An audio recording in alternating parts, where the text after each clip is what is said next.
Good morning. Hello दोस्तों।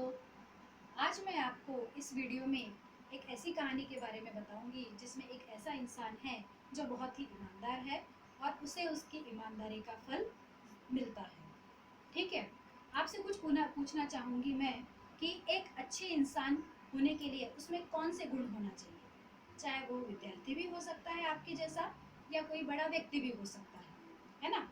तो उसमें कौन कौन से गुण होने चाहिए। उसमें दूसरों को सहायता करने की भावना होनी चाहिए, उसमें वो ईमानदार होना चाहिए, साथ ही साथ उसमें बड़े जो बुजुर्ग इंसान है उसका आदर करते आना चाहिए, उसको छोटे बच्चों को प्यार करते आना चाहिए, निर्दोष पशु पक्षियों को सताना नहीं चाहिए, अपने शरीर की स्वच्छता रखते आना चाहिए, अपने आसपास के परिसर की स्वच्छता उसको रखते आना चाहिए इत्यादि। तो इतने बहुत सारे गुण रहते हैं, तब जाकर के वो एक आदर्श व्यक्ति या इंसान बन सकता है। ठीक है। आपने क्या कभी किसी की सहायता की है? जैसे आपके घर में आपके मम्मी पापा है, उनकी मदद करना, या तो फिर आपके दादा दादी है, बुजुर्ग व्यक्ति, उनकी क्या मदद की है, या छोटे भाई बहन है, बड़े दीदी भैया है। कैसा लगा आपको यदि आपने कभी उनकी मदद की होगी, सहायता की होगी? अच्छा लगा ना? अच्छा लगना ही चाहिए। और जब हम किसी की मदद करते हैं तो हमको हमारे मन में क्या होता है, एक संतुष्टि की भावना प्राप्त होती है, बहुत अच्छा लगता है। फिर वो हमारी तारीफ करते हैं, है ना। उनकी भी मदद हो जाती है और हमारे मन को भी समाधान प्राप्त होता है। ठीक है। तो आज मैं आपको एक ऐसे ही व्यक्ति की कहानी सुनाने वाली हूँ, एक प्रसंग ऐसा सुनाने वाली हूँ जिससे कि वो अपनी ईमानदारी, और उसमें बहुत सारे गुण थे जिसके कारण कि उसको उसके इन अच्छे गुणों के कारण उसको उस सफलता प्राप्त होती है। ठीक है। तो आज के पाठ का नाम है पाठ 3,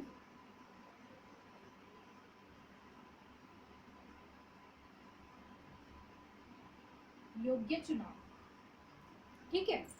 ये पाठ आपके किताब में पेज नंबर 5 पर दिया गया है। योग्य चुनाव। योग्य का मतलब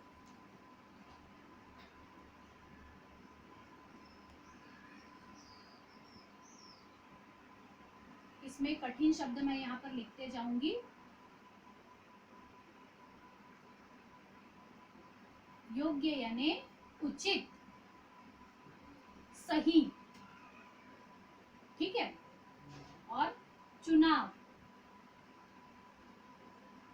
चुनाव यानी चयन। योग्य यानी उचित, सही, चुनाव यानी चयन। ठीक है। राजा मंगल सेन के मंत्री जगत राम बूढ़े हो चुके थे। उन्होंने राजा से स्वयं को सेवा मुक्त करने की विनती की।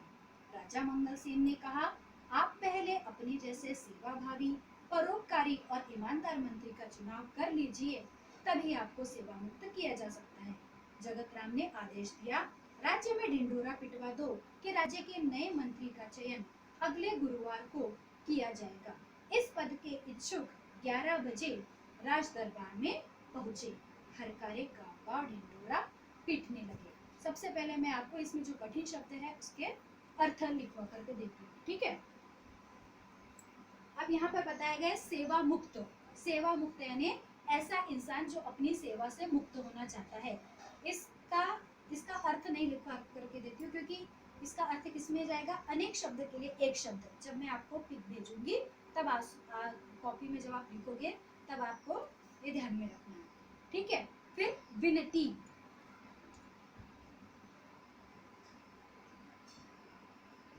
विनती, विनती यानी क्या होता है,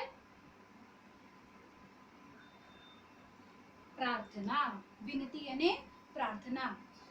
फिर सेवा भावी। सेवा भावी यानी सेवा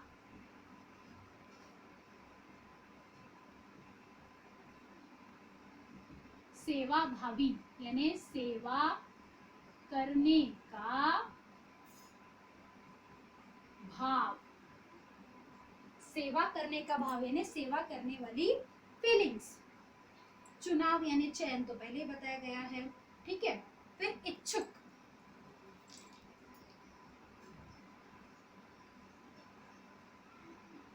इच्छुक यानी जिसकी इच्छा हो, जिसकी इच्छा हो। ठीक है। चलो अब मैं आपको समझाऊंगी। तो राजा मंगलसेन के मंत्री जगत राम बूढ़े हो चुके थे। एक राजा रहते हैं, उनका नाम रहता है राजा मंगलसेन, और उनके मंत्री रहते हैं, उनका नाम रहता है जगत राम। तो मंत्री जगत राम जो रहते हैं वो बहुत बूढ़े हो जाते हैं और वो राजा से कहते हैं, उन्होंने राजा से स्वयं को सेवा मुक्त करने की विनती की। वो अपने राजा से जाकर के कहते हैं कि राजा जी आप मुझे क्या कर दीजिए, सेवा से मुक्त कर दीजिए, यानी कि जिसको हम इंग्लिश में बोलते हैं रिटायर कर दीजिए। ठीक है। वो प्रार्थना करते हैं ऐसी।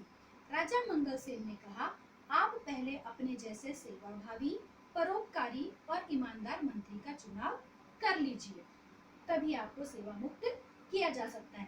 तब राजा क्या कहते हैं कि मंत्री जी आप ऐसा कीजिए कि आप में जैसे गुण हैं, कौन कौन से, सेवाभावी, परोपकारी और ईमानदार, ऐसे गुण जिसमें हो ऐसे मंत्री का चुनाव आप कर लीजिए। सेवाभावी यानी मैंने आपको बताई सेवा करने का जिसमें भाव हो, परोपकारी यानी जो हमेशा दूसरों की भला चाहता हो, और ईमानदार यानी कि वो सच्चा हो, और तभी आपको मैं सेवा मुक्त कर सकता हूँ, ऐसा राजा ने कहा।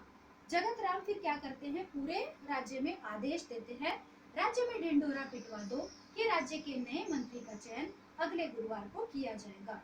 इस पद के इच्छुक 11 बजे राज दरबार में पहुंचे।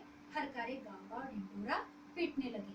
अब जगत राम क्या करते हैं कि आदेश देते हैं कि हरकारे द्वारा ढिंढोरा पिटवा दो। ढिंढोरा पिटवाना यानी कोई भी अपनी बात जो है वो सब तक पहुंचाना। अभी पुराने समय में क्या होता था कि राजा जो भी आदेश देता था या राजा की जो भी सूचना रहती थी, संदेश रहता था, वो उस समय मोबाइल फोन नहीं थे, उस समय पत्र भी नहीं लिखे जाते थे ऐसे, या ऐसा कुछ माध्यम नहीं था, संचार माध्यम नहीं था।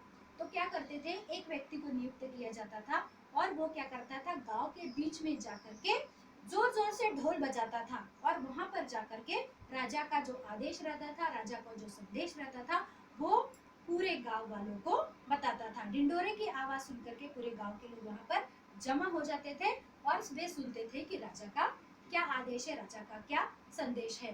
तो इस तरह से क्या बताया मंत्री ने कि पिटवा दो कि राज्य के नए मंत्री का चुनाव जो है, चयन जो है वो कब होने वाला है, अगले गुरुवार को किया जाएगा।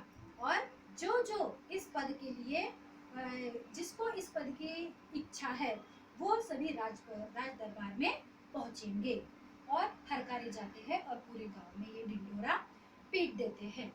ठीक है। तो बच्चों समझा आपको। अब यहाँ पर मैं अपना ये वीडियो खत्म करती हूँ। इसके आगे का जो पार्ट है वो हम अगले वीडियो में समझेंगे। धन्यवाद।